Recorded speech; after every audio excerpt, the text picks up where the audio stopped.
no lo voy a agrandar, lo vamos a tener allí para no tener problemas. Tenemos entonces,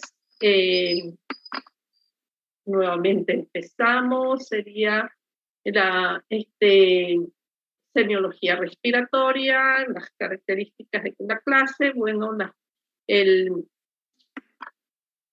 el concepto de lo que corresponde a semiología respiratoria.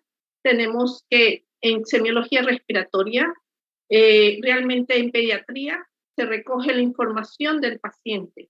Y hay algo muy importante, lo que decían también sus compañeros y que hemos repetido, es más difícil hacer una historia clínica pediátrica ya que tienen que recolectar todos los datos de personas allegadas al niño. Pueden ser sus padres, sus tutores, las personas que lo cuidan, o si no también tenemos a los abuelos, a los cuidadores, etcétera. Muchas veces tenemos que nosotros que ver quién de esas personas nos dará mejores informes o más valederos ante todo, porque muchas veces los familiares, los padres no están con el niño y puede que sea la abuelita o que puede ser una empleada la que nos dé datos más importantes. Por supuesto, en pediatría tenemos que adecuar el lenguaje, las palabras que utilizamos, la forma que nosotros vamos a interrogar, la actitud que el médico tenga frente al paciente, ante sus familiares. La entrevista debe ser dinámica, ¿ya? Se debe de, ya que debe estar bastante acorde al pequeño paciente que estamos atendiendo, para que él también tenga la confianza de una persona extraña que lo va a examinar o que que está haciendo preguntas para que él también, si ya es grandecito, pueda responder.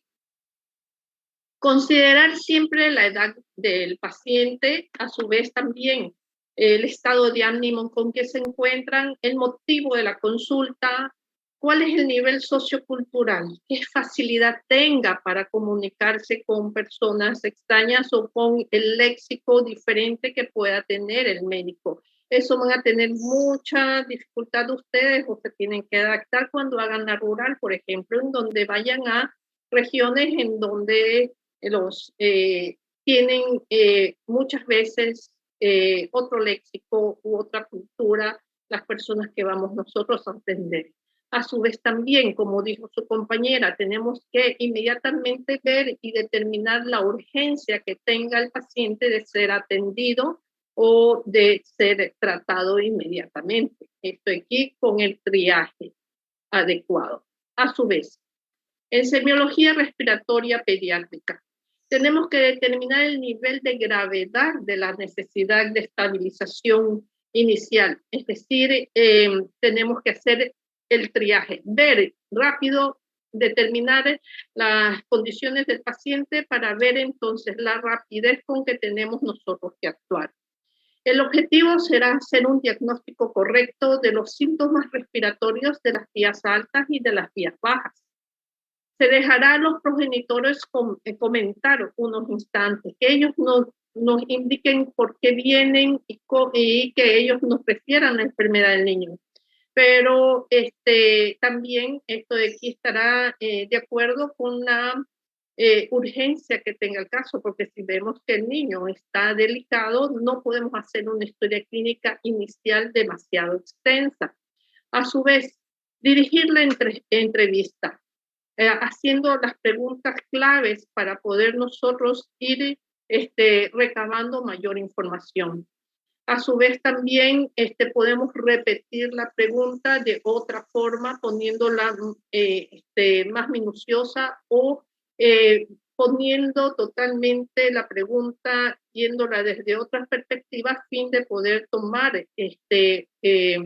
las mejores respuestas que tenga el paciente y las más confiables. Ahora, se trata de minimizar todas las distracciones que pueda tener durante el tiempo que se examine el paciente. A su vez, también el ambiente, como hemos dicho, debe ser lo más confortable. Si vamos a examinar al paciente, que haya pocas personas, un clima adecuado, luz adecuada, por supuesto, no tantas distracciones. A su vez, en cuanto a, tenemos que determinar los datos. Al hacer el interrogatorio, vamos sacando los datos desde el punto de vista cronológico, según cómo se han ido presentando, ¿ya?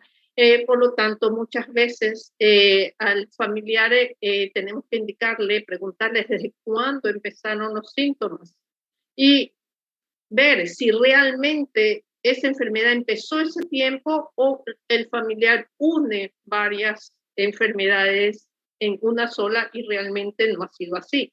Muchas veces es necesario poner fechas del calendario, ejemplo, la fiesta de Guayaquil, Navidad, Año Nuevo, para que el familiar tome en cuenta realmente desde cuándo empezó la enfermedad y le hacemos esa relación. Al empezar la exploración física, inicialmente, como dijo su compañera, si el paciente está muy irritable, lo dejamos en los brazos de los padres para que rebaje la ansiedad del paciente.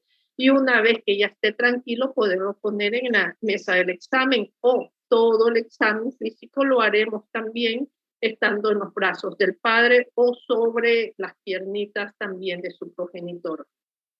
El niño mayor o adolescente tenemos que nosotros respetar en todos los pacientes, debemos de respetar la intimidad durante la entrevista y también la exploración. La metodología muchas veces con pictogramas, o sea, con gráficos, enseñarles para que ellos vean y se sientan más relajados. Con imágenes explicativas resultan muy útiles en pacientes con muchos trastornos de sociabilidad, ejemplo, los autistas. Tenemos que utilizar métodos a fin de llamar su atención y de que él se permita su examen físico y colabore. A su vez también, vamos a ver la siguiente. Si ya nosotros vemos tenemos que recordar algo de la anatomía de las vías respiratorias en niños, ya que va cambiando dependiendo de la edad. No es como el adulto que ya llega a un tamaño definido y que no va a cambiar. En el niño va a haber cambios dependiendo de la edad del pequeño paciente. Por ejemplo, si nosotros estamos viendo o vamos a examinar la tráquea, va a cambiar la longitud y el diámetro según la edad del paciente y por eso es que los tubos, por ejemplo, para realizar la intubación o también los manguitos para realizar con las diferentes maniobras en el pequeño paciente van a cambiar dependiendo de la edad. Esto es debido entonces a que se debe adaptar a la longitud y el diámetro, por ejemplo, en el caso de la tráquea. En el recién nacido tiene un diámetro, mire, tan solo de 5 milímetros, o sea, de medio centímetro, y la longitud va a ser solamente de 4 centímetros, la tráquea. Va a ir incrementando el tamaño y así a los 12 meses ya tienes 7.6 milímetros de diámetro con un tamaño de 4.5. Al año de edad tiene 7.6 igual a 4.5, es decir, entre los 2 meses y a los 2 años va a tener el mismo tamaño. A los 6 años va a subir ya o va a incrementar a 9 milímetros, casi ya 1 centímetro con 5.4 centímetros. A los 9 años tiene el mismo diámetro, pero incrementando el tamaño entre 5.7 centímetros. Para llegar ya al tamaño de adulto definitivo, que va a ser de 12 a 18 milímetros de diámetro y de 10 a 15 centímetros de largo. Esto es importante saber, ya que tenemos que saber cuál es el calibre, cuál es el diámetro. Es por eso tan frecuente las obstrucciones, los accidentes con obstrucciones del niño al atragantarse o aspirar cuerpos extraños. Y a su vez tenemos que saber también la longitud en donde se puede localizar o donde qué tamaño tiene esa tráquea del pequeño paciente. También es importante saber el tamaño de los bronquios, ¿ya? Al mes de edad, un bronquio tiene 4 milímetros de diámetro. A los 2 años va a tener 7.3 milímetros y en la edad adulta va a tener ya 14 milímetros de diámetro, ¿ya? Esto en cuanto a los bronquios. En cuanto a la altura de bifurcación de la tráquea, también es importante saber entonces a qué altura se encuentra la bifurcación. A los 12 meses va a estar a nivel de la tercera y cuarta vértebra dorsal. Y es así como a los 7 a 12 años va a llegar hacia la sexta dorsal. ¿Sí? Ahí está entonces cómo va el niño según cómo va cambiando sus medidas, también cambia las medidas de sus órganos. Ahora bien, en cuanto a los ganglios, es importante saber la localización de los ganglios más frecuentemente o más importantes. Tenemos los extrailiares. Los ganglios extrailiares pueden estar a nivel de la bifurcación, a nivel tráqueo-bronquial derecho, a nivel de la aorta también o a nivel del conducto arteriovenoso. A su vez, también los ganglios ciliares son aquellos que se encuentran a nivel medio, anterior y posterior. Es importante saber la localización para poder definir en caso de que tengamos nosotros algunas patologías con hipertrofia ganglionar. Aquí podemos ver el gráfico como tenemos aquí en la parte superior, tenemos los ganglios linfáticos supraclaviculares, es decir, a nivel de la clavícula. Tenemos los ganglios linfáticos iliares a nivel de los ilios pulmonares. Tenemos los ganglios linfáticos a nivel de mediastino superiores, a nivel tenemos mediastino inferiores y a su vez los ganglios que se encuentran a nivel de los bronquios. Algo importante que vamos a recordar también es la anatomía de los lóbulos pulmonares. Ya lo sabemos, el pulmón derecho siempre va a tener 3 lóbulos, el superior, medio e inferior, y el izquierdo va a tener los 2 lóbulos. Esto es importante para cuando hagamos nosotros la auscultación, la percusión, podamos definir en qué lugar se encuentra la patología. En el lado derecho podrá ser en el lóbulo superior, en el medio inferior, y en el izquierdo siempre nos vamos a referir tan solo a los lóbulos superior y al inferior.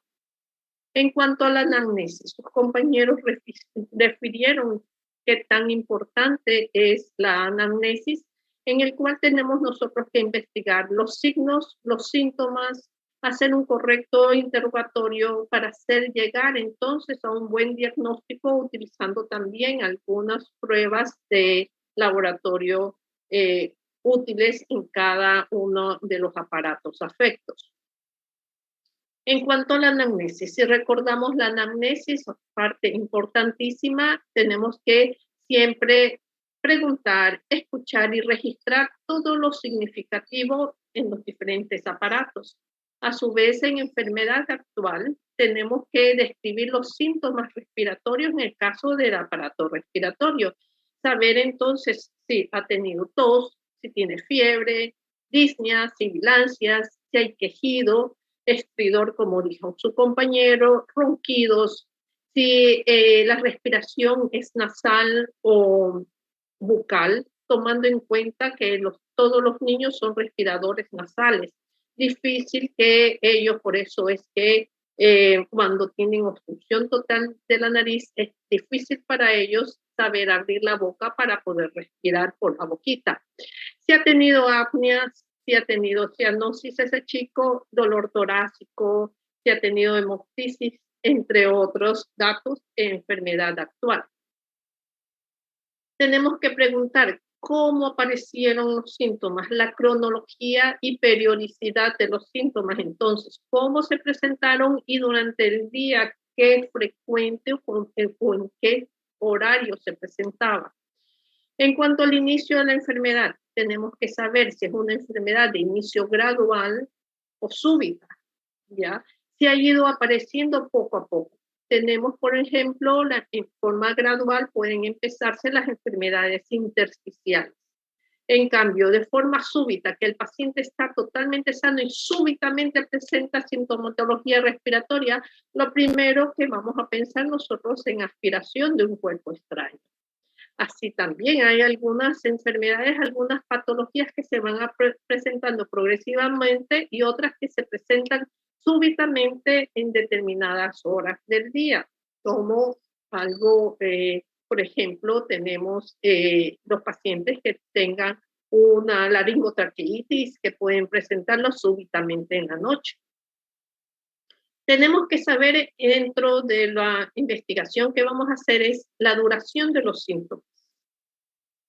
Aquí la vamos a clasificar en aguda, subaguda y crónica. Una enfermedad aguda generalmente tiene menos de 3 semanas. Una patología aguda, menos de 3 semanas, no llega a un mes. La subaguda ya tiene más de 3 semanas, pero menos de 3 meses. Eso es una patología subaguda. Recuerden, más de 3 semanas de duración, pero menos de 3 meses de duración. Y crónica, por supuesto, que tiene más de 3 meses de duración. En cuanto a la tos, tenemos que hacer una buena semiología. Tenemos que decir que es una tos prolongada cuando ya tiene más de 4 semanas. También puede ser tos de tipo recurrente, que aparece, desaparece un tiempo, vuelve a aparecer. Entonces, esa es la tos recurrente. Puede ser discontinua, así como también progresiva o no, o sea que va aumentando gradualmente de intensidad. Todo eso nosotros vamos a hacer en semiología de cada uno de los síntomas que presente el pequeño paciente. Es importante saber entonces la edad de la presentación, la edad del niño cuando se presenta la patología, puede ser en periodo neonatal, en periodo de lactante, en el periodo preescolar, escolar o en niños mayores o adolescentes. Eso ya sabemos nosotros entonces en cuanto a edades del paciente. La estacionalidad, esto es, si es en invierno o puede ser en verano o en los países que existen 4 estaciones, hay patologías que se presentan más según el clima en que se encuentren. Los factores que lo desencadenan también tenemos nosotros que consultar. ¿Qué es lo que produjo que se inicie esa patología o que se presente ese signo o síntoma? Pueden ser infecciones o pueden ser síntomas de alergia, por ejemplo, si fue exposiciones a ciertos alergenos o a ciertas sustancias ambientales, por ejemplo. A su vez también vamos a determinar los síntomas a lo largo del día y la repercusión que tiene en la vida cotidiana, es decir, si los síntomas son mayores en la mañana, al despertarse, durante el día, si se presentan más en la noche. Y a su vez también es importante saber qué tanto influye sobre las condiciones del paciente en cuanto a su actividad. Si le impiden correr, si le impiden comer, si le impiden dormir, etc. Entonces, tenemos que ver también si son aumentados o tienen relación con la ingesta de comida, con qué tanto afecta al sueño del paciente, a su vez si incrementan con la actividad física, a su vez también si es que aparecen o incrementan con el llanto o con la risa, por ejemplo, los que tienen broncoespasmo, pueden empezar a agravarse o presentar súbitamente cuando tienen mucha llanto o gritos. A su vez, también es importante saber qué postura toma el niño para poder dormir, ya que toman posturas para poder respirar mucho mejor. En cuanto a las tentativas diagnósticas y terapéuticas, tenemos nosotros que preguntar siempre qué medicamentos le dio la mamá, qué dosis es importante, porque muchas veces le dan dosis insuficientes o excesiva dosis.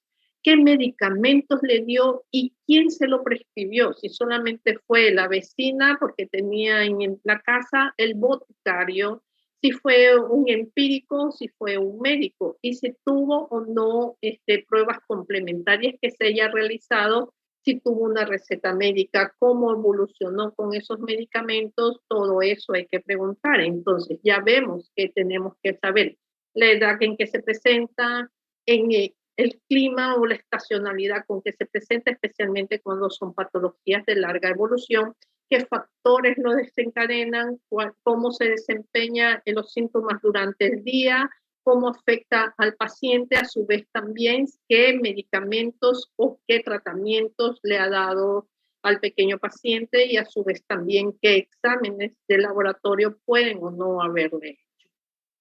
Tenemos a su vez también, seguimos.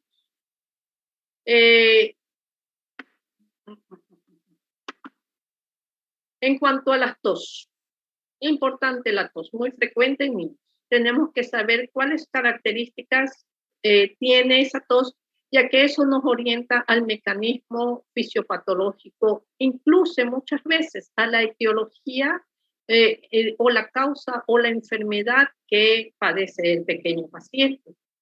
En cuanto a la frecuencia, tenemos que ver la frecuencia de la tos, si es que se acompaña o no con secreción, qué tono tiene la tos, la hora con que se presenta, además de otras características. En cuanto a la frecuencia, si es aislada o quintosa. Tos aislada es que tose una o dos veces de vez en cuando y no hay ningún otro problema. Pero quintosa es cuando tose seguido. Entonces, quintosa es por lo menos unos más de 5 o 4 golpes de tos seguido, muchas veces llegan a 10, a 15, dependiendo la patología. Por ejemplo, mientras toses así, quintosas severas, son unos coqueluchos, como dijo su compañera. Entonces, tenemos que saber qué tantos golpes de tos, es lo que se denomina, tiene cada vez que presenta la crisis. Puede ser que presente nomás cos y terminó, pero puede ser también que tosa, siga tosiendo hasta ponerse cianótico, hacer espasmo de glotis, etc.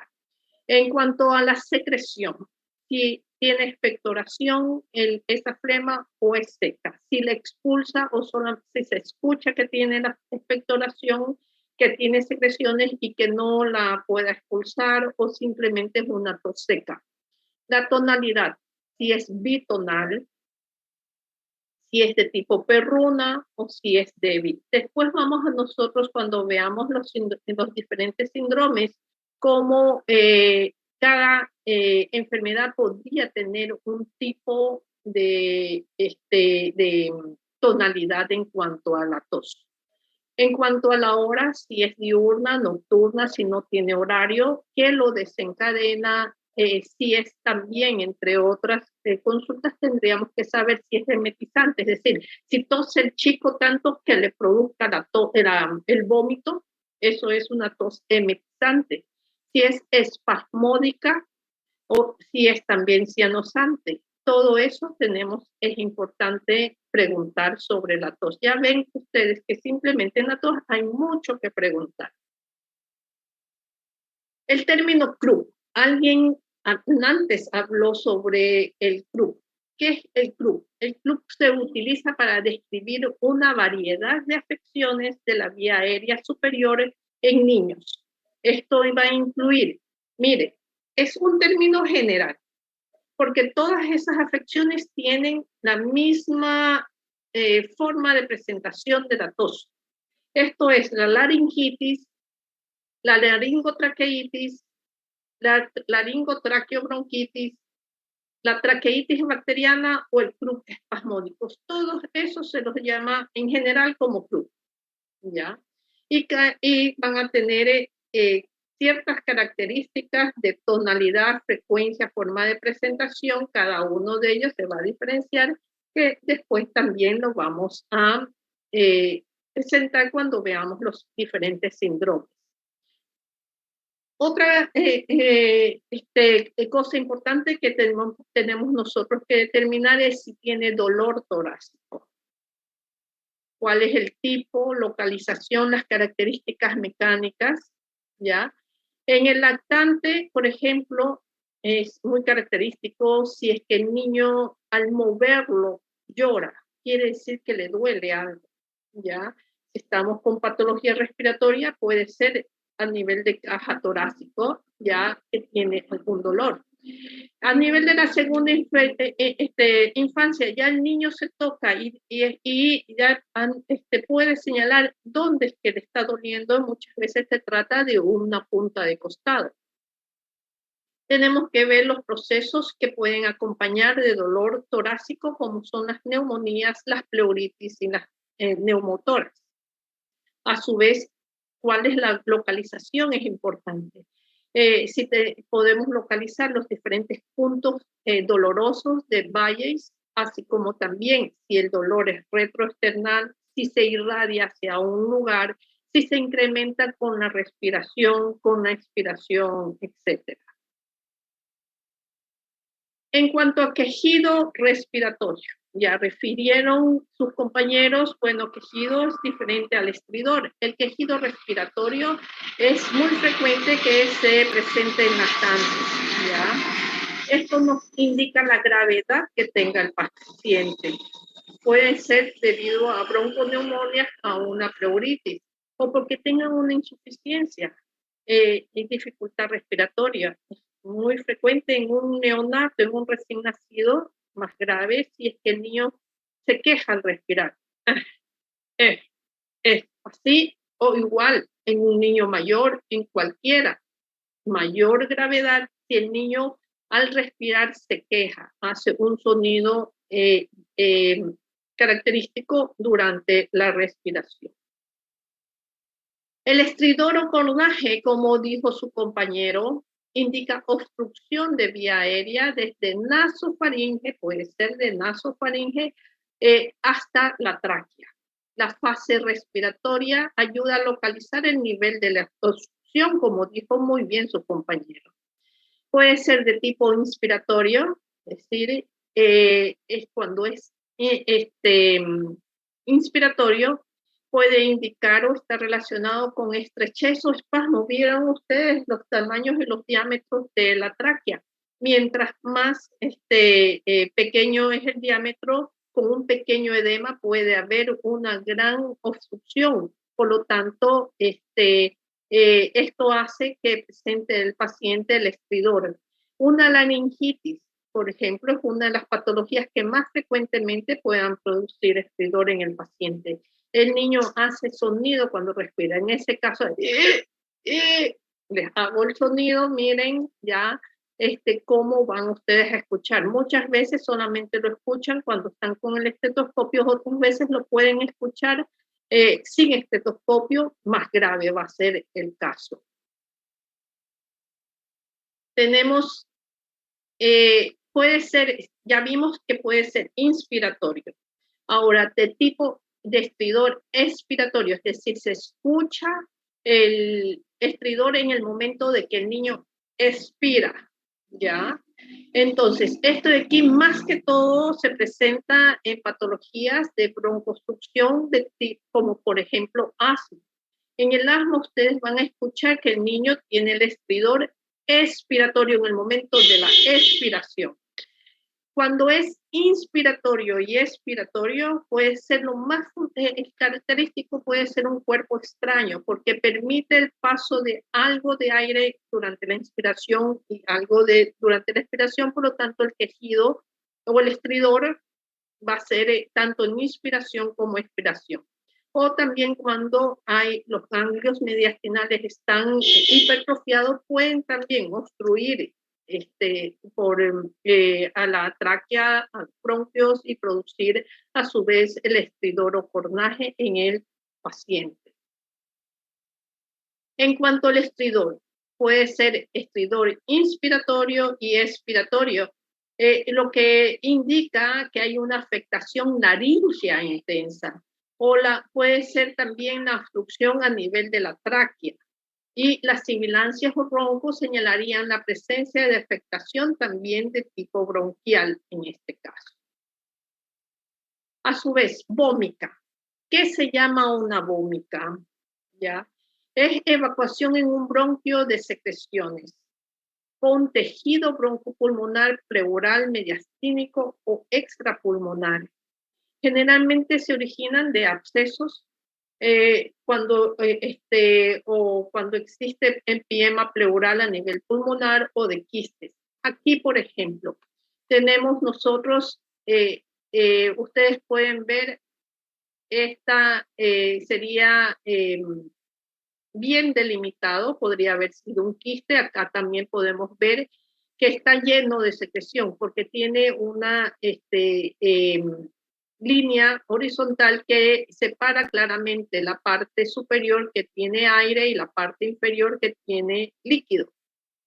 Cuando alguno de estos quistes o una de estas cavernas se perfora, puede eliminar el contenido que puede ser tejido broncopulmonar, así como también puede ser contenido que haya estado a nivel de pleura, mediastina, etcétera, pasa a los bronquios y es expulsado en forma de una evacuación que se llama vómita. Puede ser acompañada con sangre, puede ser con tejido putrefacto muchas veces. Esto es lo que se llama una vómica. Disnea, ¿a qué llamamos disnea también? Es otro signo que tenemos nosotros que determinar en el paciente. Es la sensación subjetiva, ya es la sensación que ya el individuo tiene de que se está ahogando, ¿ya? Tiene el individuo conciencia de dificultad respiratoria y generalmente en niños pequeñitos no lo pueden manifestar hasta que no esté grandecito y que pueda decir me ahogo. Mientras tanto, un niño pequeño no puede decir me estoy ahogando o informarlo al pediatra. Ahí tiene uno que observarlo y determinar que el niño está presentando disnea. La disnea puede estar acompañada con polipnea o bradipnea, es decir, respiración más rápida, más frecuente, o bradipnea cuando la respiración es más lenta, pero tal vez más profunda. Puede ser esta disnea inspiratoria o expiratoria y puede acompañarse de tiraje o cornaje. A esto vamos, es cuando ustedes están preguntando al paciente, entonces si ella es grandecito dice me ahogo, yo siento que me estoy ahogando. Entonces ahí uno le pregunta, bueno, ¿es durante el tiempo que inspiras o en el tiempo o se te hace más difícil expirar? ¿Ya? Se acompaña de sonido, todo eso, o si no, nosotros también lo vamos a ir visualizando en el momento de que el niño presenta la mayor dificultad, ¿ya? Entonces, la disnea puede presentarse también en reposo. Tenemos que preguntar si es que se presenta aún estando acostados sin ejercicio, si es que incrementa con el esfuerzo o si se presenta esporádicamente, paroxística, bruscamente. En reposo, si el niño tiene disnea, o sea, dificultad respiratoria y dice me estoy ahogando, en reposo puede ser un edema de glotis, una obstrucción a cualquier nivel. El falso Krupp puede ser un cuerpo extraño que haya el niño aspirado, una bronquitis capilar, atelectasia, neumotórax, pleuresía. Ya vemos cómo ya solamente con el interrogatorio y viendo la forma de presentación ya podemos nosotros ir orientando los diferentes diagnósticos. Si el niño se presenta disnea durante el esfuerzo, hay que sospechar en una bronquiectasia o atelectasia. Y cuando se presenta en forma paroxística, puede ser súbitamente que se presente por el asma, por ejemplo, o por un cuerpo extraño que súbitamente obstruye un bronquio. En cuanto a la hipoxia, se debe prestar, hipoxia sería la disminución de la concentración de oxígeno en el paciente. Y se debe tener en cuenta algunos signos que lo pueden acompañar. en cuanto a la hipoxia. Sería taquicardia, taquipnea, o sea, taquicardia, incremento de la frecuencia cardíaca, taquipnea, incremento de la frecuencia respiratoria. Disnea es la dificultad que tiene subjetiva de que se está ahogando. Puede haber nerviosismo, mareos, intranquilidad del paciente, puede haber alteración de conducta, por supuesto, si está hipoxémico. Se pueden acompañar de aleteo nasal, es decir, las narinas se abren y se cierran por el esfuerzo que el niño hace para respirar. Tiraje puede ser intercostal, supraclavicular, supraesternal, o costal. Esto de aquí es que al hacer la inspiración profunda, forzada, se va a ver una depresión o se hunde, se puede decir, la piel, eso se llama tiraje. La palidez o cianosis especialmente se presenta cuando existe una hemoglobina no oxigenada mayor de 5 gramos por decilitro. Puede acompañarse de hipertensión arterial, arritmias y shock. En cambio, los signos de hipercapnia, cuando ya hay acumulación de anhídrido carbónico, van a ser somnolencia, el paciente se pone somnoliento, puede haber confusión, cefalea, taquicardia, hipertensión arterial. Se puede acompañar de diaforesis, es decir, sudoración profunda, puede haber temblores, puede haber vasodilatación periférica en estos pacientes. A su vez, seguimos en cuanto al el tipo de expectoración, ¿ya? Así como decía su compañera, la experiencia que tenía con su sobrinita es real. El lactante y niño en la primera infancia se degluten, o lo que se llama dentro de la literatura anglosajona, expectoran, aquí está mal escrito, expectoran en el estómago, es decir, tosen y se tragan. Y va a salir la secreciones o la expectoración a través de sus heces fecales. En otro caso, cuando si hay mucho acúmulo y viene la tos, podrían también vomitar. Ahora, hay características de la expectoración. Ustedes tienen que preguntar al paciente, bueno, expectora, ¿a qué hora es que más expectora? ¿Qué consistencia es? Si es que es muy filante, si es suave, si es líquida, si es que se acompaña de alimentos, si se acompaña de sangre, es espumosa, de qué color es, si es fétida. Tenemos que preguntar. Así. Esa salmonelada, es decir, color sonrosado, es generalmente podríamos sospechar en una patología neumónica. Si es muy fétida, esa secreción podría ser por presencia de una gangrena en una vómita, por ejemplo, que está eliminando partes bronquiales. Cuando es abundante y purulenta, generalmente puede ser en pacientes que tengan bronquiectasias, en que acumulan secreciones y de pronto empiezan a excretarlo. Cuando son cerosas puras, generalmente se trata de bronquitis espasmódicas. Cuando es filante, elástica, es el coqueluche. El coqueluche sería en relación con la toferina, en que ustedes van a ver característicamente que la secreción es tan filante y elástica que prácticamente pueden estirar y se hace un hilo la secreción del paciente. Y por eso es que conlleva una tos continua, permanente, porque se queda pegada y el paciente está tos y tose para tratar de mover esas secreciones. En cuanto a si es achocolatada, es decir, con sangre digerida, puede ser abscesos amebianos, y a su vez también si es veteada con sangre puede ser por una bronquitis espasmódica, ¿ya? Entonces, o una bronquitis aguda. Tenemos a su vez, veamos.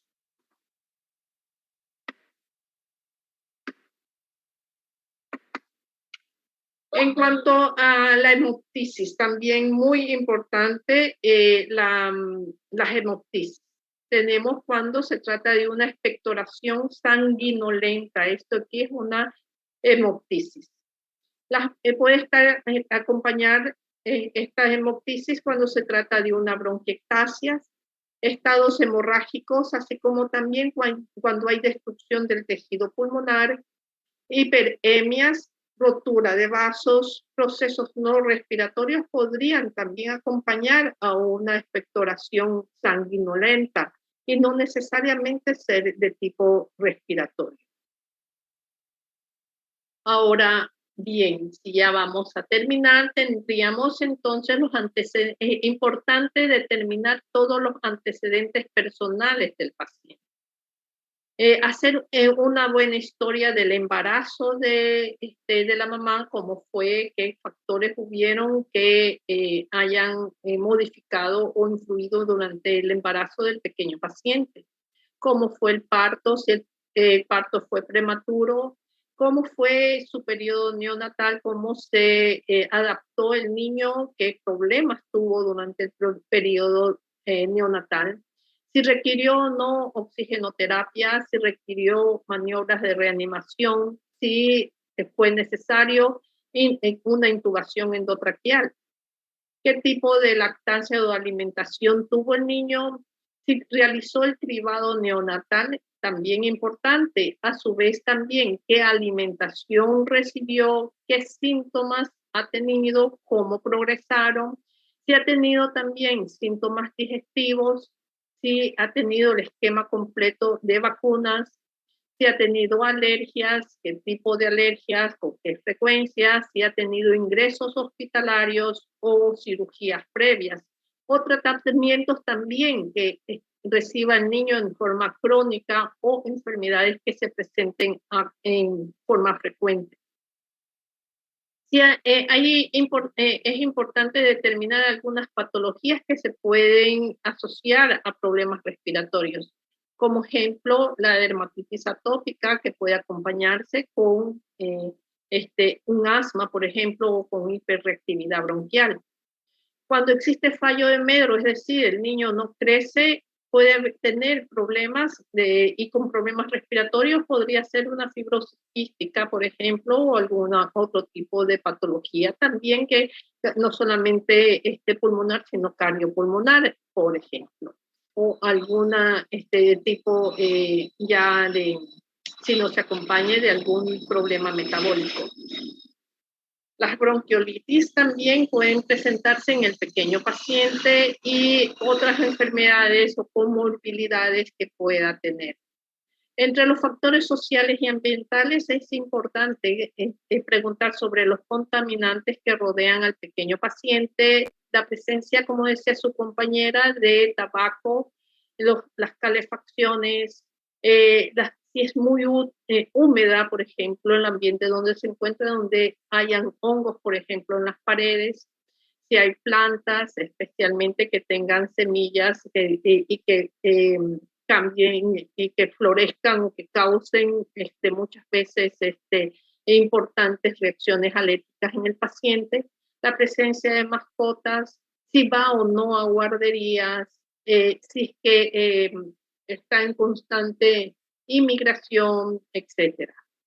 Y por supuesto también todos los antecedentes familiares que pueda tener, por ejemplo, atopia en los familiares, fibrosis quística, todas las neumopatías intersticiales, el déficit de alfa-1 antitripsina también puede también adquirirlo el paciente, la tuberculosis o cualquier otro tipo de enfermedad infectocontagiosa de tipo crónico que también puede afectar al pequeño paciente.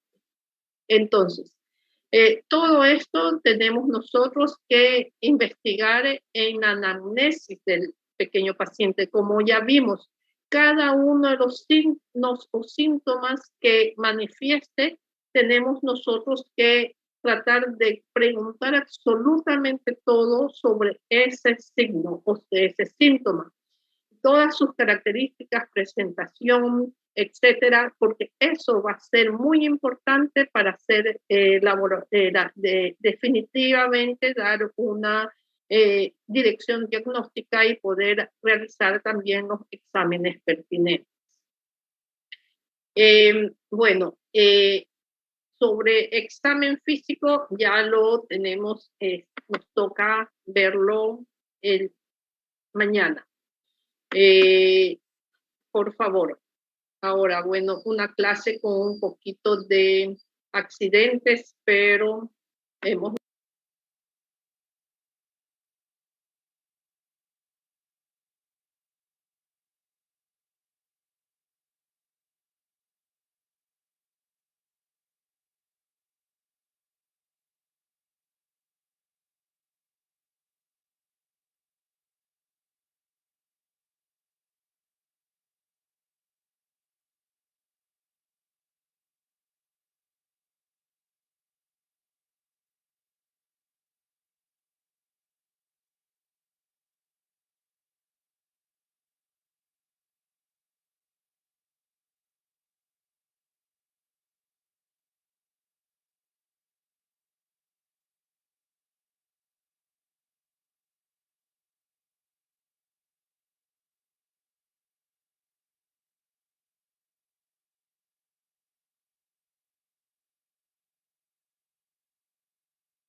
tener problemas.